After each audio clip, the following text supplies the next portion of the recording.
Yo, what's going on, guys? It's your boy. Welcome back to another video. So, it is officially halfway through the year. I have so far seen 44 of the new movies that have released this year. I feel like I'm slacking a little bit there. But, that being said, I do want to go ahead and kind of just talk about my top 15. I do not think that there is a right or wrong order to ranking movies. I think that art is very subjective, films is very subjective, and I personally have actually quite enjoyed a lot of the movies that I've seen this year. I think that, like, the bottom, 10 of my list out of my entire ranking for all 44 movies that I've seen are all relatively bad movies. But I definitely think that there's a lot of good ones in there, and the top 15, in my opinion, are all movies that, on top of just them being movies that I would definitely recommend to friends, they're also movies that I definitely would probably watch again in the foreseeable future. So that being said, we're going to just go ahead and dive straight into this ranking, shall we?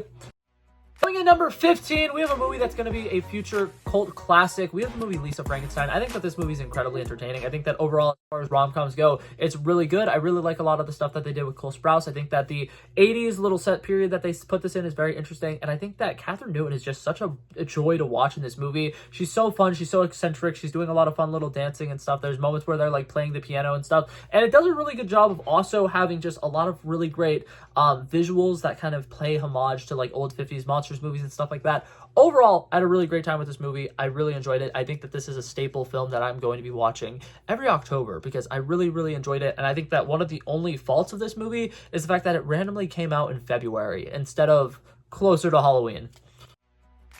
Coming in 14th, this is one of the only ones on the list I don't think I'll be rewatching, but it's Alex Garland's Civil War. This movie is absolutely incredible. It's super captivating. I think that I've never felt as much emotions as I have felt watching this movie, and it's just so gut-wrenching. There's so many moments that are just incredibly hard to watch. There's so many moments that show some of the worst sides of humanity. There are a couple of moments that show some of the better sides of humanity, and through it all, they have a couple of great moments with a lot of interesting humor. There's a lot of great acting in this. I feel like every single actor in this movie do just a phenomenal job with the roles that they're playing, and overall, I just really, really enjoyed this movie. And I think that it's one of those films where it's if you're going to watch a movie with somebody and your plan is to catch up with them and you want to hang out with them and go to the movies, this is the kind of movie you go watch, and then afterwards you go out to eat or you go grab ice cream or something and you just discuss the masterpiece that you just watched, because it's a very captivating movie. It does a good job at shining a light on a lot of issues, and instead of it picking a side like red or blue, it kind of makes you decide what's right, what's wrong, and kind of see where you think yourself would fit in this movie, in this hypothetical future. And I thought that it was a very, very deep movie. Coming in 13th place, we have a fun, just shut off your brain and watch the movie. We got The Beekeeper with Jason Statham. One of the big things that I will say about this movie that I think is a big takeaway for me personally is I have never understood the Jason Statham hype, right? I haven't watched a whole lot of action movies that he's in for the longest time. I've only really known him from the Fast and Furious movies. And every single time people are like, oh my God, there's a Jason Statham movie, and everybody's so excited because he's such a great action star. I've always been I don't get it. And then I watched this movie, and for the first time, I get it. It is so great. I told a lot of people when I first watched it, this to me felt as good as the original John Wick movie. They did such an interesting job of building a world, and it's similarly to the first John Wick movie where he's paying with gold coins and stuff like that, and they're not explicitly saying, hey, this is some interesting world where they can pay with gold coins and stuff like that. They're letting you as the audience just understand that the Beekeeper Initiative is something that happens. It's so deep and buried within the CIA and the FBI that even these top secret super spies who are part of the presidential's Secret Service have no idea what the Beekeepers are capable of. It's so cool, and I absolutely loved the world building in this. I thought that the action was incredible. I think that Josh Hutcherson playing a douchebag is just fantastic and so much fun, and overall I just had a really good time with this movie. Coming in 12th place, this movie was a journey to go see, but I am so glad I did. I Saw the TV Glow. This movie is not at all what I expected it to be. I saw the original trailer, and I, for some reason, was like, oh, this is cool. It's going to be a coming-of-age movie, and it's going to be you learning how to, grow into your own skin and becoming yourself as a person. And instead, it kind of does the opposite, and it shows what it feels like to live an entire life where you're pretending to be somebody that you're not. It's a really great allegory for trans people and how it feels to be stuck inside of a body that doesn't feel like your own body. And I think that they do such an interesting job kind of comparing it to suffocating, and the fact that they are having Justice Smith's character. Did I just say his name wrong? Hold up, I'm gonna put his name up on the screen. I think I just said the wrong name. So that actor, he does an incredible job in this movie portraying somebody who feels like he's somebody trapped in another person's life. They're comparing the TV show and being do you ever feel like you are this character in the TV show? Absolutely incredible. And then the main actress in this movie has one of the best monologues I have heard in a really, really long time. There is a I want to say like 2-minute long monologue where they're like inside one of those like little kid like parachute things, and she's just like kind of going insane and explaining what she's been doing the last 5 years, and she talks about how she needed to like bury herself alive to be reborn and to actually be the person who she's always thought she was. And it's like such a very, very deep monologue, and it is just absolutely beautiful. If you have not seen this movie, 100% would recommend it. I don't think it's in theaters anymore, and I actually don't think it's on like DVD or Blu-ray or anything yet, but whenever you get the opportunity to see this, if it ends up on a streaming service or anything, please watch it. It's so good. It's so deep. Coming in 11th place, we have the movie The Society of the Snow. This is the only foreign film on my list, but overall, this movie is just absolutely incredible. The attention to detail, the filmmaking is absolutely perfect. They do such an interesting job of actually putting the actors in the footsteps of these people who are trying to survive. They filmed on location as much as they possibly could, and a lot of the actors who were actually on this were not necessarily like starving themselves to the extent as the people who are actually surviving this crisis, but they weren't eating that much. They were trying to figure out what it must have actually felt like to be trapped there for weeks at a time. And the way that this movie does like a narrator who actually passes away throughout the movie was such a perfect decision, because the entire time I'm like listening to things and the person's like explaining what's going on, and like he gets sick and you're like, no, it's okay, they're gonna get saved soon, everything's gonna be fine, because this character is about to pass away, and they're not gonna let this character pass away because he's narrating the story. What's gonna happen if he passes away? And then he passes away, and it's such like a gut-wrenching moment. And for the first time in this like 3-hour long movie or 2.5-hour long movie, you feel just as hopeless and alone as the people who are actually in the movie. And it's just so captivating. The emotions that you feel throughout this entire film is breathtaking. And then the final moments when they finally get saved and they get brought home is such a relieving moment. I absolutely love this film. It is breathtaking. But coming in 10th place, speaking of breathtaking, we got The Kingdom of the Planet of the Apes. I think that this movie just has incredible visuals. It has incredible story notes, and I think that it does such a great job of setting up a future trilogy. I know a lot of people are going to hate on me for being like, this is a really good movie, because it's going to do good things for future movies. But that being said, this franchise has just been stellar. As long as this franchise has been around, it has had so many great movies. The last trilogy was absolutely incredible. This movie doesn't quite live up to it, but it does an interesting job kind of twisting some of the words of Caesar and showing how like religion over just the course of 300 years can change so much. And a lot of people can kind of like lose the actual meaning behind certain faiths and stuff like that, and why it is important to share the actual messages that are being passed from generation to generation. And I think that overall, this movie just has a lot of really great storytelling. I think that Noah is going to be a very interesting hero. And I like the fact that his name is Noah, and at the end of the movie they have him saving his people from a flood. Like that's so biblical, and I love it. I love the fact that they always put that much thought and effort into their stories. And overall, great villain, great visuals. I very much enjoyed this movie. Coming in 9th place, we have The Fall Guy. I think that this movie is incredibly underrated, and the fact that it did not do well in the box office at all breaks my heart, because this movie is one of my favorite kinds of movies. It is a movie inside of a movie, and it is so meta. They're making so many like behind the scenes jokes that like you have to be an actor or a director or so whatever to fully understand them. But like there's just so many moments like that that are fantastic. There are sequences where they're explaining, oh, this is something that's going to go on in the fictional movie, and then they're actually like acting it out in real life, or they're basically living the movie inside the movie during the movie. And it's like, do this more often. I love stuff like this. The action is fantastic. The score is incredible. I think that the comedy is fantastic. Ryan Gosling does just an incredible job kind of bringing his Kenergy to this. And just overall, it's such a good time. And the fact that so many people didn't see it in the theaters breaks my heart a little bit.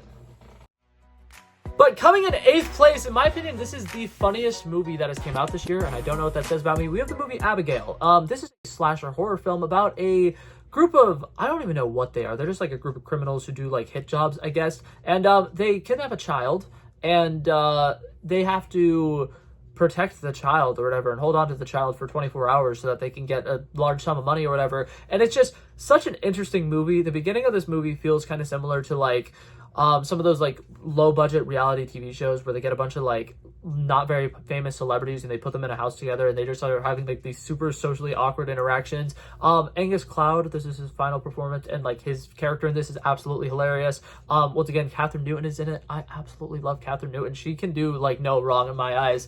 And overall, it's just an incredibly funny movie with a very talented cast of characters who all play their character archetypes to perfection. And as far as the horror goes, there are definitely a couple of moments in here that kept me up that night.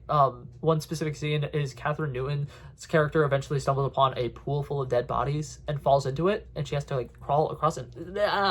Made my skin crawl. I'm not gonna lie. That one got me. But overall, it's just a very fun movie. There's a couple of horror moments in it. A lot of fun. If you're a really big fan of like supernatural stuff, there's a lot of fun to be had with this movie, and I enjoyed it. Alrighty, but coming in 7th place, we have the movie by Dev Patel, The Monkey Man. I absolutely love this movie. I think that this movie is incredible. I raved about it to a lot of different people. I think that the action in it is absolutely incredible. I think that just the behind-the-scenes story alone gives me so much respect for all of the actors and all of the people who worked really hard on this. Dev Patel put his heart, blood, sweat, and tears into this movie, and you can really feel it. It is a passion project for the ages. It's an incredible action movie that is so culturally rich and is just absolutely fantastic. I think that the midpoint of this movie is one of the best midpoints I've ever seen in a movie. Like, when you talk about a character hitting rock bottom, I don't think you could get more rock bottom-y than he gets in this movie. And then like his rise from the ashes to be reborn, and then his training montages, and then he goes back to the original boxing rink where he would always like lose his matches, and he just like kicks the guy, one shot, he's down. So satisfying watching him rise up and become the Monkey Man. It's an incredible movie. It's so good. It's so triumphant.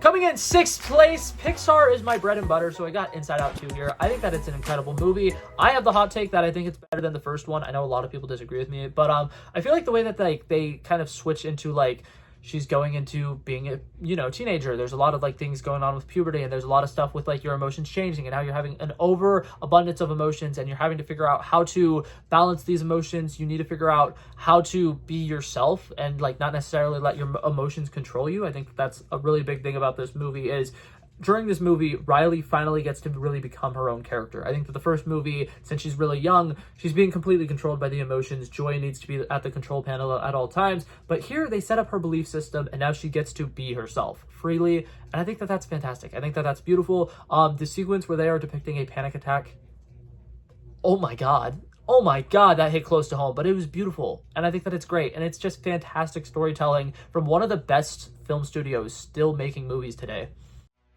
Alrighty, but starting off our top 5, we have the movie Furiosa. Speaking of incredible people and still making incredible movies, the fact that this guy is still making these movies, George Miller, has made so many of these movies over like the span of like 40 years. He's made so many Mad Max movies, and they don't drop in quality. I think that this movie is just as good as Mad Max Fury Road, if not better. I think that Anya Taylor-Joy does an incredible job portraying her character here. I will say there are definitely a lot of moments in this movie where she kind of feels sidelined in a movie that's literally, she's the self-titled character. But that being said, it's a good movie. I think that the action sequences are fantastic. There's a lot of really cool chase sequences, a lot of fun stuff with like paragliding and everything. I think that Chris Hemsworth plays an incredibly captivating villain here. And then some of the stuff that they do with Furiosa and Immortal Joe in this actually does a really good job of shining the light at the fact that like sometimes there's a lesser of two evils. And even though Immortal Joe is obviously like the worst person, and you see him in Fury Road where he does some of the miserable things that he does, he's means to an end. And, like, he can be used, and he can potentially, he's better than Chris Hemsworth's character. Sorry, I did a Freudian slip there. My bad. But overall, great movie. I love the final shot of this movie where they're talking about, like, whatever happened to this character. And then, like, they show a tree literally growing out of him. Oh, it's so good. It's so gut-wrenching. You get it? Because it grew out of his gut. Anyways.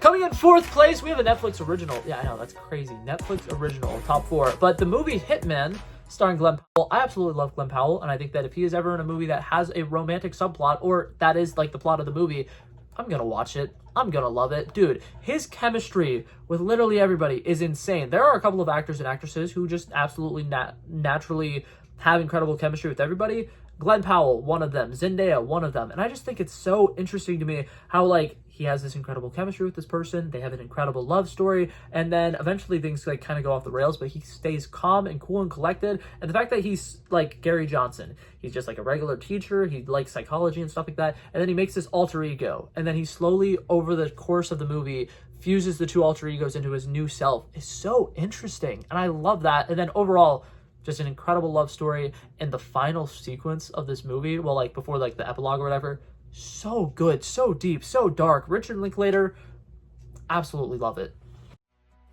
Starting off our little podium here, we have Challengers coming in third place. I absolutely love this movie. I think it might be one of the best well-written movies that has came out in the last couple of years. It just is so captivating. The script is phenomenal, and the fact that this is a non-linear story told throughout the time span of just one tennis match is so great. The way that they start off by showing like, okay, well, this was 15 years ago. Oh, this was 13 years ago. Oh, this was 6 years ago. Here's something that happened a couple of months ago. And the way that they are slowly building this story throughout the length of the movie, but also cutting in between like an actual tennis match that's played in like almost actual time. I don't really know how I was wording that, but it's just such a captivating story. They do such a good job of kind of like making us like feel the personal connections that they are making throughout this film. And then it does a really interesting job of having 3 characters who have these different relationships with each other, and they're all benefiting in different ways, and it genuinely is just an incredible love triangle. But coming in second place, and I know a lot of people are probably going to be like, Blake, how, what, why, explain. The movie Snack Shack.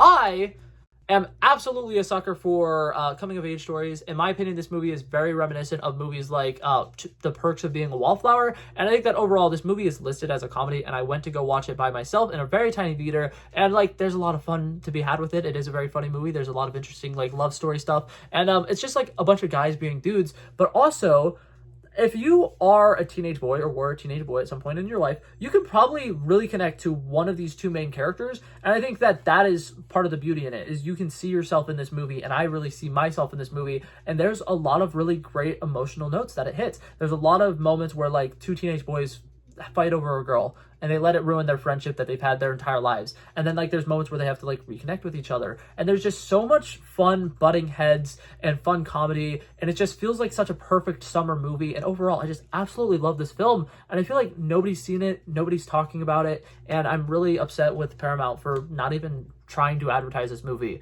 because I went to go watch this because I was like, oh, it's a comedy. In case this ends up being like a really good comedy and this ends up being a huge hit, I'm gonna go watch this and make a review of it just so that I could say I watched it. And then I left in tears. Great movie. Once again, 10 out of 10 would recommend it. I'm assuming eventually it'll be on Paramount Plus, but as of right now, it's nowhere to be seen. It's not even on DVD or Blu-ray, and I'm so upset about that. Alrighty, but coming in first place, to probably nobody's surprise, we have the movie Dune Part 2. I just think that this is one of the best sci-fi movies of maybe the last 10 years. This director, I believe it's like Denis Villeneuve or something like that, absolutely crushes it. He nails this performance. I think that overall, there's just so many beautiful sequences that like, I don't even know how you could imagine up something that is that interesting, that cool. And like, there's a moment at the beginning of this movie where like, I think it's the Harkonnen. There's a lot of like made up names that I can't remember, but like the bad guys are going up this hill and they just levitate up the hill, and they're like floating and gliding, and everything just looks so smooth, and you can tell that they're like top stealthy and they know exactly what they're doing. They're trained professionals, and it's just like everything about that scene, the score, the sound design, the visual effects, and everything with like the characters literally like levitating. From that moment on, I was like, this is going to be one of the best movie theater experiences I've ever had in my life. And it absolutely was. There's just nonstop action sequences. There's a really great love story between Chani and Paul Moradi-Atreides. And it's just so interesting to me how they can like show these characters are falling in love. And like there's a time jump. I said jamp for some reason. I don't even know what words I accidentally combined to get that, but there's a long time jump, and there's like so many like different cuts between like, okay, well, this was like 2 weeks and this was like 4 weeks, and the fact that they don't have to explicitly be like 4 months have passed, and they're like just letting the audience they're just trusting the audience to know what's going on is so fantastic. I think that the love story in this movie is incredible. The fact that Paul Moradi-Atreides essentially becomes the one thing he didn't want to become throughout this movie is so interesting, and just everything between that character journey is just so good. I personally was not a fan of the first Dune movie. This one retroactively makes it significantly better, and I think that every single acting performance in this movie is perfect. I just think it's probably a perfect film. It's so good. I don't see anything coming out this year beating it, in my opinion. But that being said, those were all of the movies that I wanted to talk about. I do kind of want to give a quick shout out to fill in the blank with any movie that you really liked that I did not mention, because I have not, like I said, I haven't seen a whole lot of movies that came out this year. I do want to kind of give a shout out to like movies like Turtles All the Way Down and some movies like that where it's like they're lesser known little coming of age movies. I am a sucker for coming of age movies, and I am really enjoying the coming of age movies that have come out this year, because I feel like every single one that has came out this year has been great. And yeah, but that being said, that was it for my ranking. If you guys want to leave your rankings down below, I love reading them. I love having conversations about movies. So that being said, feel free to leave that down below. But I'm gonna head out now. So peace out. Thank you guys so much for watching. Bow, bow, bow. Back at it again, but that's a relevant flow. So smooth, they calling me Mr. Elegant. Like an elephant, I got a long nose. Like a president, I've got a few hoes. Swift with a stutter, I'm smooth like butter. Don't see it coming when I slip undercover. Like a big dog, but I don't bite. I'm still a big broad, I'd win that fight. Come match you and I knock out your lights.